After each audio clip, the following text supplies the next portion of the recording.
Bonjour Anne Fourier. Très heureux de te recevoir ici, dans le fond, dans la semaine d'activité littéraire à Rimouski. Donc, on va se faire une entrevue aujourd'hui qui porte sur le revenu de base. Ton livre, entre autres, le revenu de base en question, est aussi un de nos projets qu'on a ici dans le Bas-Saint-Laurent. Puis aussi dans tout l'Est du Québec, qui s'appelle l'Alliance revenu de base des régions de l'Est du Québec. Ça fait que pour commencer, est-ce que ça te va si on se fait un petit tour de table entre nous deux? Donc, si tu veux te présenter, puis ensuite, je pourrais parler un peu de mon bar, de mon organisme et de notre projet. Très bien. Merci beaucoup au Salon du Livre de Rimouski et particulièrement à l'organisme Action Populaire Rimouski-Négrette pour l'invitation. Donc, je serais bienvenue en personne car c'est une région du Québec que j'aime beaucoup, mais malheureusement, ce n'est pas vraiment de circonstance. Donc, je suis très heureuse aussi d'avoir cette discussion avec vous car pour ceux qui n'ont pas lu mon livre, c'est un livre relativement théorique et je pense que c'est toujours important de lier un peu la théorie à la pratique. Et vous êtes sur le terrain, donc c'est un honneur pour moi de faire cette entrevue. Donc je me présente, je m'appelle Ambre Fourier, je suis actuellement au doctorat en sociologie à l'UQAM. J'ai travaillé dans le passé aussi au sein d'un organisme communautaire auprès des personnes en situation de handicap. Et en fait, j'ai réalisé cet ouvrage. Cet ouvrage est issu de mon mémoire en fait que j'ai effectué à HEC Montréal dans une maîtrise particulière qui s'appelle Gestion et innovation sociale qui a ouvert il y a quelques années. Donc voilà. Cool. Je vais me présenter aussi de mon bar. C'est ça, moi, c'est Thomas. Je suis intervenant chez Action Populaire Rimouski-Neigette. On est un organisme, c'est ça, qui est basé à Rimouski. On fait de la défense des droits des personnes en situation de pauvreté. Donc, on travaille avec des gens, entre autres, sur l'aide sociale. Et dernièrement, on a travaillé beaucoup avec des gens qui ont bénéficié ou n'ont pas bénéficié de la nouvelle prestation canadienne d'urgence. Euh, et c'est ça, une des choses qu'on fait aussi, c'est des projets en lutte à la pauvreté, dont l'Alliance Revenu de base des régions de l'Est du Québec. Je vais essayer de résumer ça vraiment rapidement parce que c'est pas très simple à comprendre, là, mais juste dire que le projet de l'arbre, parce que l'acronyme de Alliance Revenu de base Région Est, c'est l'arbre, c'est de faire un projet pilote sur 20 ans d'un test d'un revenu de base pour les régions de la Gaspésie, des Îles-de-la-Madeleine et du Bas-Saint-Laurent. Et puis, ça, c'est comme l'étape finale. Et l'étape avant ça, la première étape, c'est vraiment de consulter les communautés de l'Est du Québec pour faire en sorte que les modalités, là, disons, là, du revenu de base qu'on propose euh, conviennent aux communautés de l'Est du Québec. Et donc, c'est un peu de ça qu'on va parler. Euh, je te lance la première question. Ambre, pour des gens qui n'auraient pas lu ton essai, est-ce que tu pourrais dire de quoi il traite? Alors mon livre, en fait, c'est une tentative de clarification du débat sur le revenu de base. En fait, il tente de répondre à la question qu'est-ce que le revenu de base, tout simplement. Puis en fait, j'y réponds en disant que c'est une politique au visage très très variable et que parfois il est un peu difficile de s'y retrouver puisqu'il regroupe en fait des propositions qui vont qui sont à l'opposé parfois du spectre politique. Et Mhm. donc, en fait, mon livre, c'est une tentative de clarification. Donc, qu'est-ce qui est défendu à travers chacune de ces propositions en termes de liberté, d'égalité et de soutenabilité. Voilà, donc, qui sont mes trois critères finalement pour distinguer ces propositions. Puis, comment est-ce que tu en es venu à cette caractérisation-là qui est proposée dans le livre ou à cette typologie-là? Y a-t-il une question de base que tu t'es posée? Ou... Alors, comment j'en suis arrivée là? En fait, c'est en me documentant sur cette question. J'ai choisi de faire mon mémoire sur le revenu de base parce que, en fait, moi, je viens d'un baccalauréat en sciences politiques. OK. Je me suis toujours intéressée aux politiques sociales et notamment politiques liées au marché du travail, lien entre les politiques sociales et le marché du travail. Donc, voilà. Puis, en fait, le revenu de base m'apparaissait très novateur.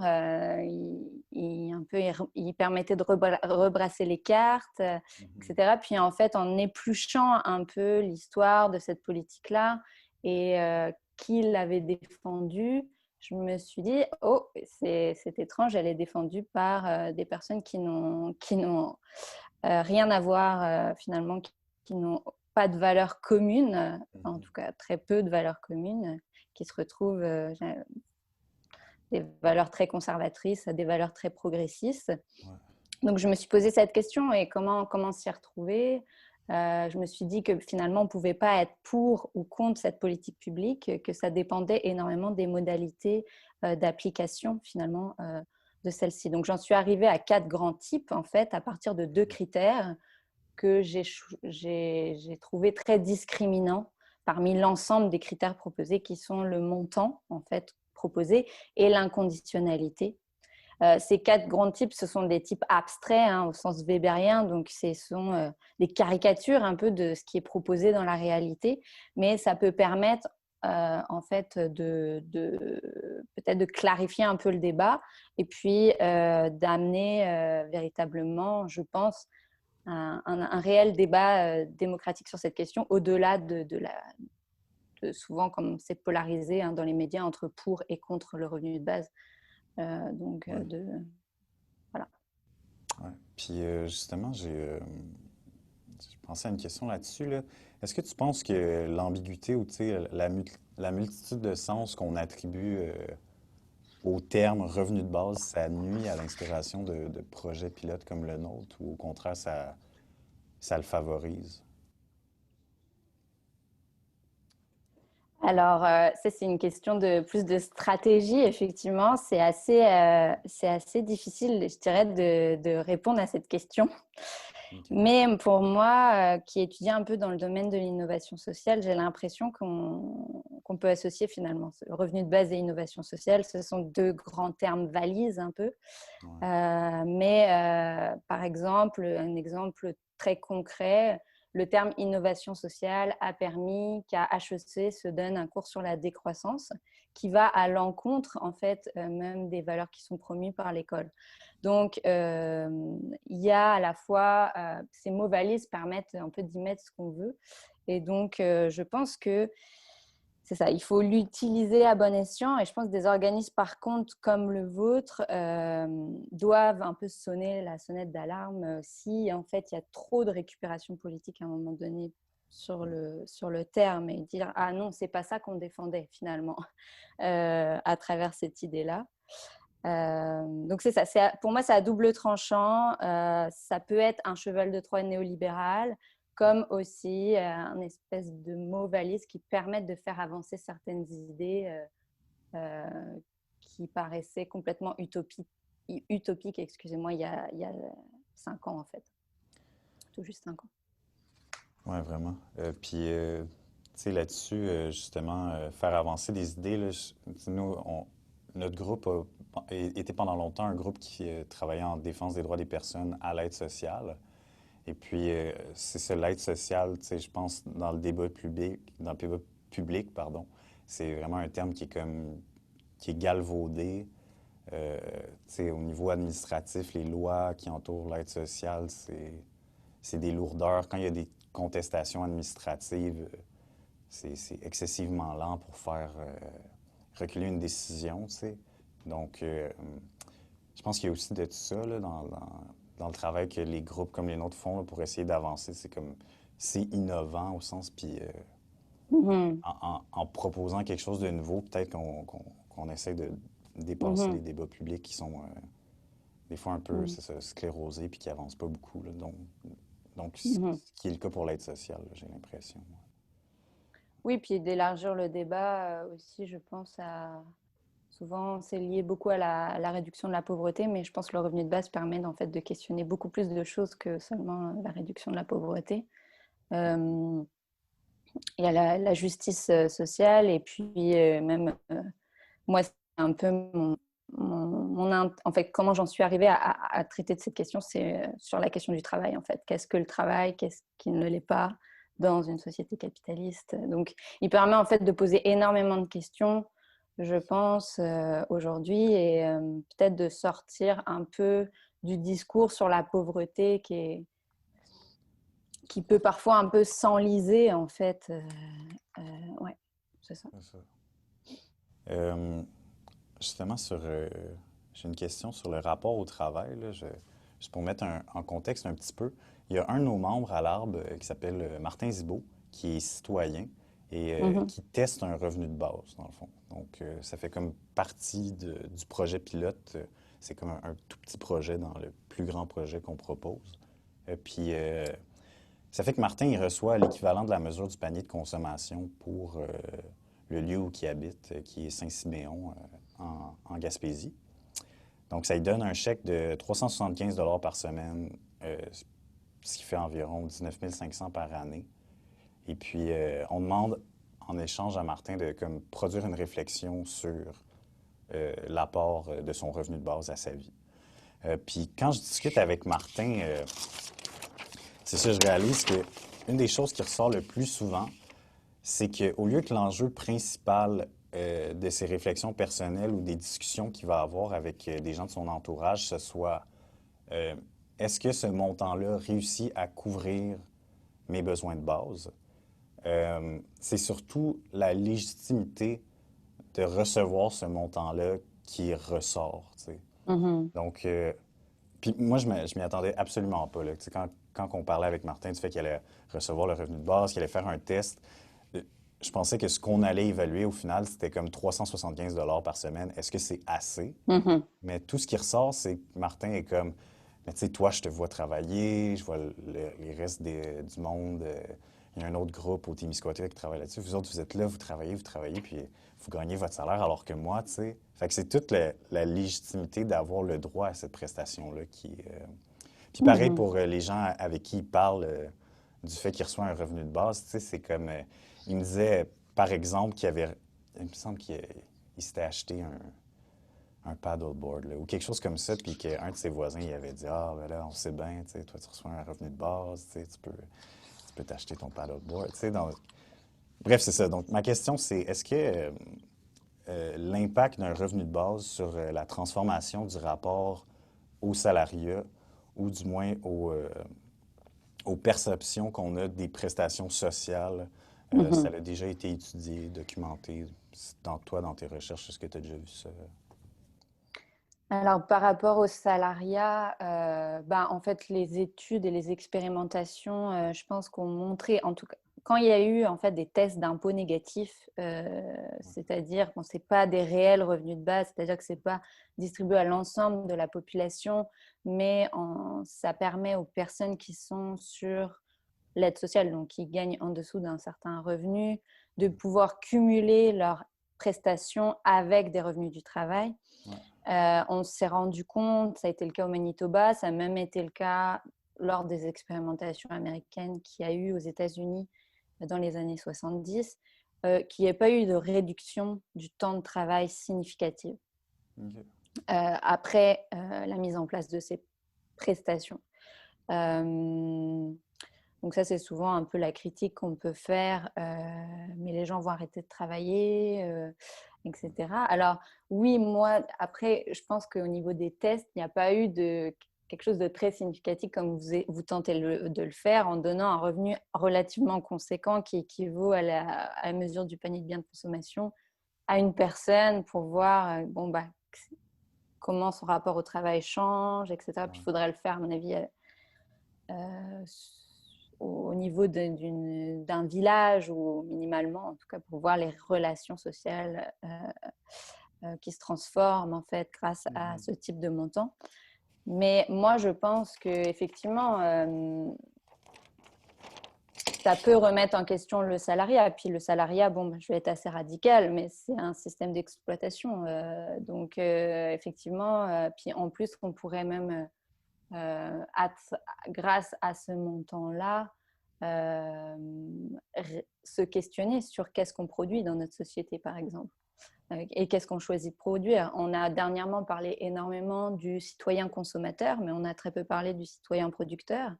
Je pense que ce type de politique publique amène cette question-là, puisqu'on n'a plus besoin de vendre sa force de travail sur un marché pour pouvoir subsister. Donc, c'est sûr, ça va rediriger, je pense, je crois, en tout cas, les activités vers d'autres formes d'activités peut-être plus respectueuses de l'humain et peut-être aussi même des écosystèmes. Donc, voilà. Et au niveau de la légitimité par rapport aux prestations, donc comme l'aide sociale, qui sont souvent des personnes qu'on voit comme étant des mauvais pauvres ou en tout cas des gens non méritants, afin que la société les stigmatise finalement. Il y a un chercheur qui a étudié donc l'expérimentation qu'il y a eu au Canada qui s'appelle Mincom au Manitoba dans les années 70. Et il dit, je le cite, en brouillant les lignes de démarcation entre travailleurs à faible revenu, chômeurs, bénéficiaires de l'assistance sociale, le revenu garanti était moins sujet à être vu comme un programme pour les autres personnes. Donc, c'est-à-dire qu'il n'y a plus cette frontière entre moi, je travaille et les autres, les non-méritants. Ça brouille finalement parce que tout le monde y a le droit. Et donc, je pense que ça peut réduire énormément la stigmatisation que subissent les personnes qui sont sur l'aide sociale. Et comme vous dites, Martin est légitime parce qu'il a été tiré au sort et puis il a le droit à ce revenu. Donc, oui. Ouais, mais c'est très ancré, tu sais. C'est ça aussi que Martin me disait beaucoup, là, c'est que le salariat, c'est en dedans, là, tu sais. Quand il dit qu'il reçoit cet argent-là, puis il y a de la misère à le justifier, tu sais, c'est aussi Ah ça, oui, c'est que c'est très fort. c'est dans le sens où, effectivement, le travail est devenu facteur de lien social Ouais, et enfin, a pris énormément de place dans notre monde, mais je pense que en fait, même le combat féministe, même actuellement, se fait de plus en plus entendre. Et en fait, la critique était faite aussi dans les années 70 par les féministes par rapport au travail invisible, en fait, fait exploser même la catégorie travail. Donc, je pense que c'est là-dessus, en tout ouais, cas, qu'il faut stratégiquement, je pense qu'il faut il faut inviter les citoyens à débattre sur cette question du travail. ouais, Et le revenu de base permet de le faire, en fait. ouais. Mais je trouve ça vraiment intéressant, ce que tu me disais là, par rapport au fait de brouiller les cartes, là, parce que ça, c'est... tu sais, je sais qu'en ce moment, le débat autour du revenu de base, euh, de ce que j'en comprends, là, puis il me semble qu'il y a François Blais qui a fait des interventions là-dessus, dans le devoir et tout ça. Mais un des trucs qui ressort beaucoup, c'est est-ce qu'on veut qu'il soit universel ou bien on veut qu'il soit ciblé? Puis ce que tu nous dis par rapport à brouiller des cartes, ça, c'est un argument en faveur de l'universalité, là, finalement. Oui, tout à fait. Il faut que. Puis, c'est sûr que François Blais, ben là, il a redéfendu cette politique-là, mais quand il a été au pouvoir, il a encore plus. Enfin, je trouve qu'il est allé à l'inverse Ouais, de cette politique-là parce qu'il a rendu l'aide sociale encore plus restrictive avec des contrôles encore plus forts sur les personnes ouais, qui, surtout, sont considérées aptes à l'emploi. Et là encore, hein, moi, j'ai travaillé auprès des personnes en situation de handicap.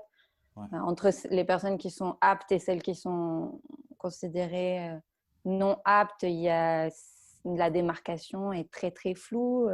Il y a des mhm, personnes qui sont considérées comme non aptes et qui voudraient avoir quelques heures de travail, des personnes qui sont ouais, considérées comme aptes et qui ne le sont pas dans les faits. Donc, ouais.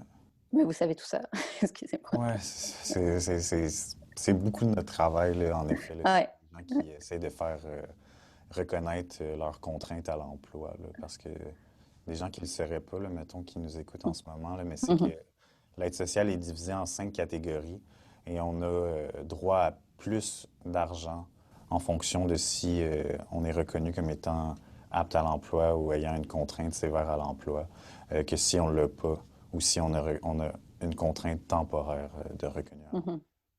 Mhm. Mhm. Euh, je te relancerai sur des questions qui concernent plus notre projet de l'arbre. Ça, Mhm. ça vient d'un de nos membres du Témiscouata qui te demandait, dans le fond, euh, c'est ça, l'Alliance Revenu de base des régions S, ce qu'on fait, c'est qu'on tente de mettre en place un projet pilote de revenu de base pour le Bas-Saint-Laurent, la Gaspésie et les îles. Euh, dans les expériences de revenu de base que tu as documentées, qu'est-ce qui fait que les projets ils réussissent à être mis en place, tant au niveau, mettons, de leur implantation que de leur pérennité, là, fait qu'ils soient mis en place puis qu'ils restent en place? J'ai lu la question. C'est une question très difficile OK. euh, parce que, alors, il y a plusieurs types d'expérimentation dans des contextes complètement différents, et il y a même des pays qui ont des formes de revenus de base, mais ce ne sont pas des expérimentations, ils l'ont à l'année longue, comme l'Alaska par exemple, où les citoyens reçoivent une partie de la rente pétrolière chaque année, mais c'est quelque chose c'est un revenu très très faible, hein, qui peut aller jusqu'à 2 000 $, mais qui est pas réellement significatif, on peut le dire. Alors, au niveau des expérimentations qui se rapprochent plus de ce que vous souhaitez faire, entre guillemets, je pense on peut regarder l'Ontario, qui a quand même tenté de faire une expérimentation relativement significative, mais cette expérimentation a été très rapidement arrêtée. C'est ce qui s'est passé aussi au Manitoba dans les années 60. C'est un peu le même type finalement de, de, de processus en fait, où il y a un gouvernement qui arrive, qui met en place une expérimentation. En Ontario, ce que je trouvais intéressant, c'est qu'il y avait beaucoup d'acteurs en fait qui ont travaillé ensemble, à la fois des chercheurs, mais des organismes, euh, des personnes du secteur public, etc., qui ont travaillé ensemble pour mettre en place ce dispositif-là. Donc, moi, je répondrai à cette question comme ça. Je pense qu'une multiplicité d'acteurs, Ouais. rassembler une multiplicité d'enjeux aussi. Je vois que vous l'avez fait au niveau de l'arbre. Donc, la santé, Ouais. mais aussi tout ce qui est en lien donc, avec l'emploi, le travail, toutes ces questions-là, sur le lien social, euh, l'éducation. Donc, une multiplicité d'enjeux entourant cette question-là. Mhm. Maintenant, comment mettre en place une expérimentation sur 20 ans, sachant qu'on a des renouvellements de gouvernement tous les 4 ans? Ça, c'est un défi, puisque à chaque fois, que ce soit au Manitoba, l'expérimentation a été avortée parce qu'il y a eu changement de gouvernement. En Ontario, c'est exactement la même chose qui s'est passée. Alors là, je réfléchissais et j'ai pas exactement lu là-dessus, mais je me disais que plutôt que d'avoir un seul programme qui finance l'expérimentation du revenu de base, d'avoir une diversité de programmes en lien avec tous ces enjeux que j'ai cités tout à l'heure, donc la pauvreté, ça peut être la pauvreté, ça peut être on regarde au niveau de l'entrepreneuriat, on regarde qu'est-ce qui se passe au niveau de la santé, etc. Donc, il y a une multiplicité de programmes finalement qui financent cette expérimentation-là. Ouais.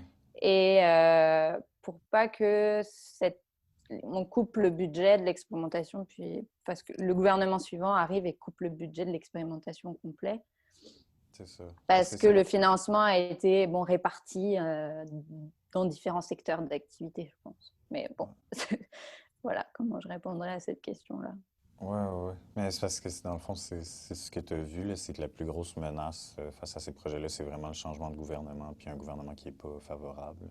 Oui, tout à fait. Puis c'est assez clivant comme finalement comme débat, le revenu de base. Hein, et il y a encore cette mentalité.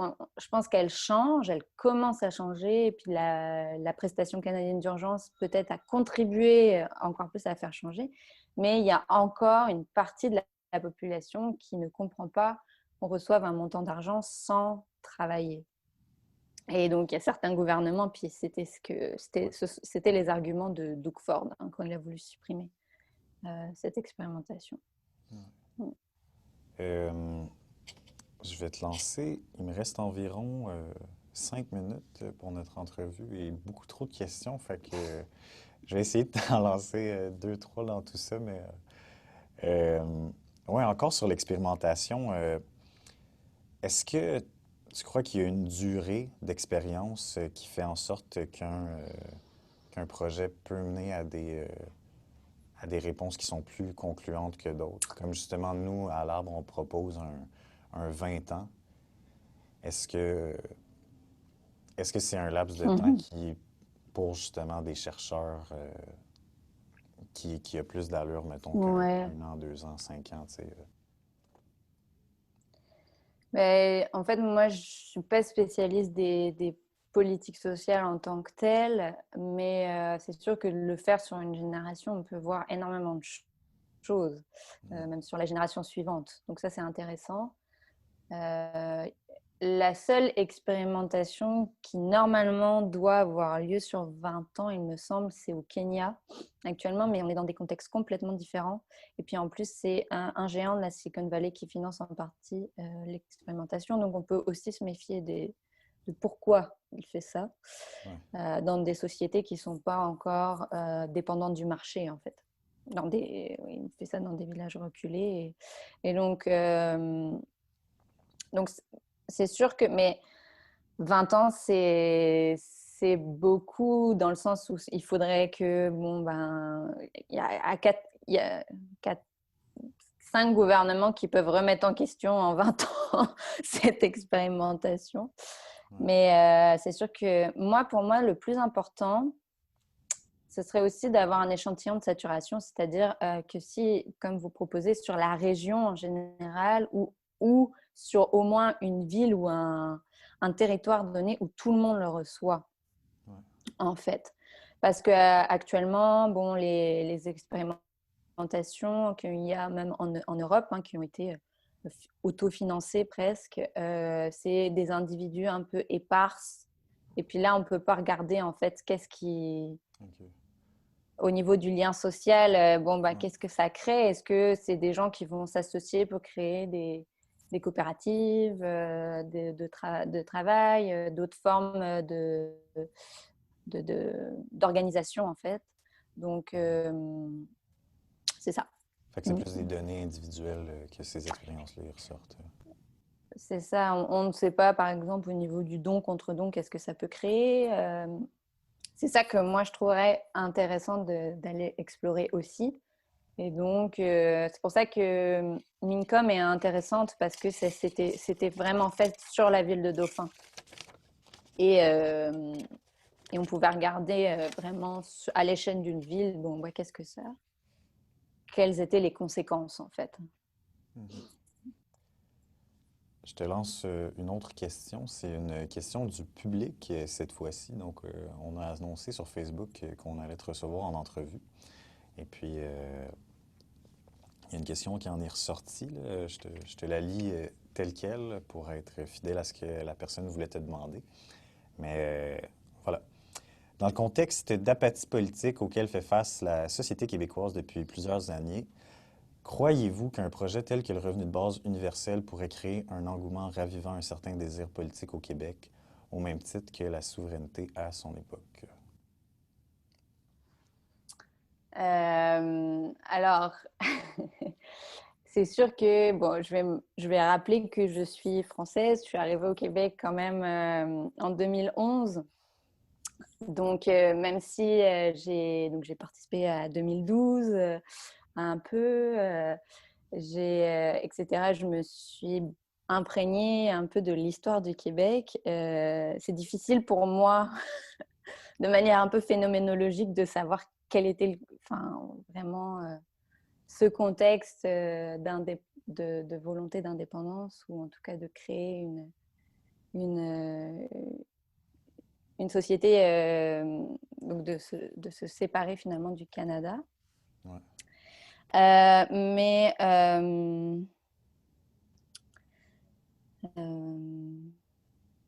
c'est sûr que c'est une politique, je dirais, qui peut. On parle parfois d'intersectionnalité actuellement au niveau qui peut en fait regrouper plusieurs types de luttes. Je pense que ça peut être quelque chose qui permettrait de rassembler plusieurs mouvements en fait Mhm. politiques.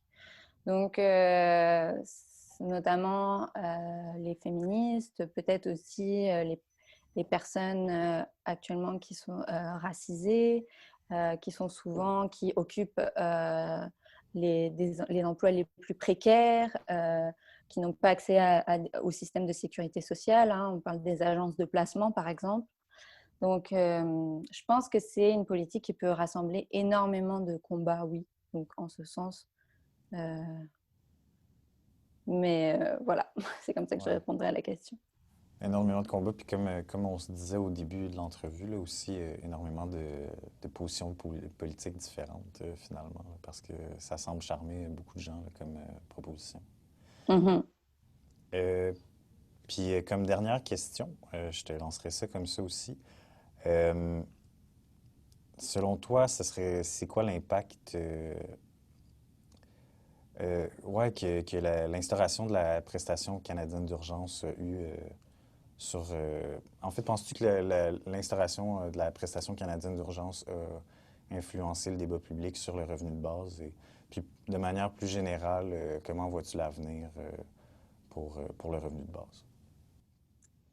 Alors, c'est sûr que c'est une grosse initiative, je pense qu'elle a été quand même assez conséquente. J'espère qu'il va y avoir des études sur le versement de cette prestation canadienne d'urgence dans les prochaines années.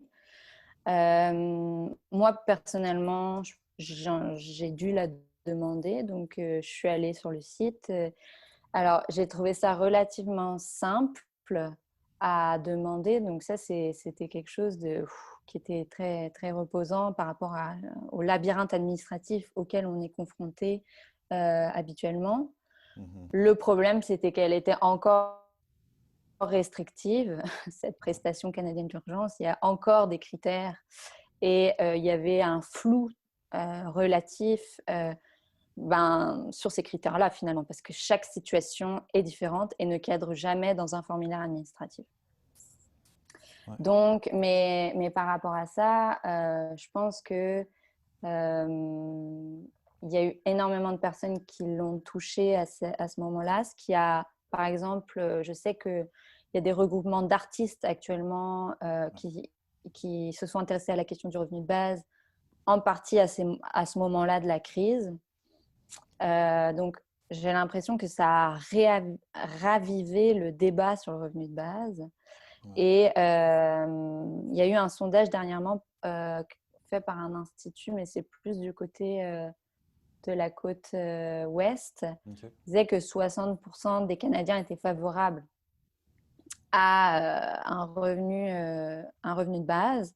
Donc, je pense que oui, effectivement, on se rend compte que en ces temps de crise répétée, on a l'impression que, voilà, bon, là, c'est une situation de pandémie c'est une crise relativement longue. Et ben, tout le monde peut tomber finalement et avoir besoin d'un revenu. Donc, c'est plus seulement les moins méritants, en tout cas ceux qu'on considère les moins méritants dans la société qui en ont besoin. Donc, ça touche tout le monde. Et comme ça touche tout le monde, ben, je pense que ça peut c'est ça, c'est qu'il y a de plus en plus de personnes qui sont favorables à cette idée-là. Ouais, puis je pense que s'il y a bien une chose que la crise nous a montré, là, c'est justement qu'un filet de sécurité sociale solide, c'est plus qu'important. Là. Donc, Mhm. ça ferait Oui, le... oui, tout à fait. Et puis, mm, Vas-y, vas-y, je t'écoute, je t'écoute. mhm. Tout à fait, c'est bon. Ben, ça marche, ça ferait le tour pour mes questions. Est-ce que tu voulais dire quelque chose, peut-être un petit mot de la fin, quelque chose que tu voulais rajouter? Merci beaucoup pour l'invitation. Et puis, non, j'espère que c'est une idée qui va faire son chemin. Bien entendu, il ne faut pas seulement qu'on la voit comme le versement d'un simple pouvoir d'achat, mais aussi comme un moyen d'accès à une existence décente. Donc, ce moyen d'accès à cette existence peut aussi passer par la multiplication des services publics aussi en même temps. Donc voilà. Oui, exact. C'est ça, notre proposition préliminaire à l'arbre, là, elle commence là-dessus, là, où est-ce qu'on dit que le revenu de base, c'est, comment dire, la mise en place du droit à la vie, dans le fond, le droit d'exister. Mhm, mhm, tout à fait. Mais bref, Ambre, merci beaucoup d'avoir participé. C'était très agréable. Puis j'espère qu'on va avoir la chance de se reparler puis de peut-être travailler ensemble aussi sur ce projet-là de l'art. Oui, bah oui, ça serait avec plaisir. Merci, merci à toi pour. C'est passé très vite. Ouais, en effet. J'avais pris plein de notes, mais j'ai un peu du mal à les suivre. J'avais un peu du mal à les suivre. Mais... On prendra le temps de se refaire d'autres entrevues une autre fois dans ce cas-là ou bien de Ok. contribuer. Ouais. Donc, merci encore. Merci. Salut.